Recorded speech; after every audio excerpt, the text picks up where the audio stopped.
mlete hapa muandikishe huyu. Sana watu sasa hivi wanalipia kwa simu. Eti mzee mwenzangu hapo ukimaliza unalipa cash huko simu.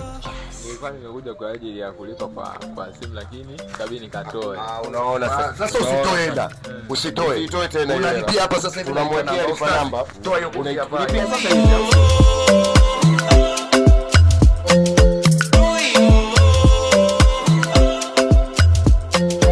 Una namba ya lipa namba hapo kupitia Yasi? Hapana. Hauna lipa namba ya Yasi? Sina. Kwa hiyo wateja wako wote wanakuja wanalipa cash. Ndio. Sasa huo mpango kupitia Yasi hatutaki tena. Twende duniani. Kama kusajili. Naomba leo tukupe lipa namba ya Yasi bure. Asante. Sawa. Kwanza kwa kukubali tu mvalishe t-shirt. Yaani kitendo cha kukubali tu.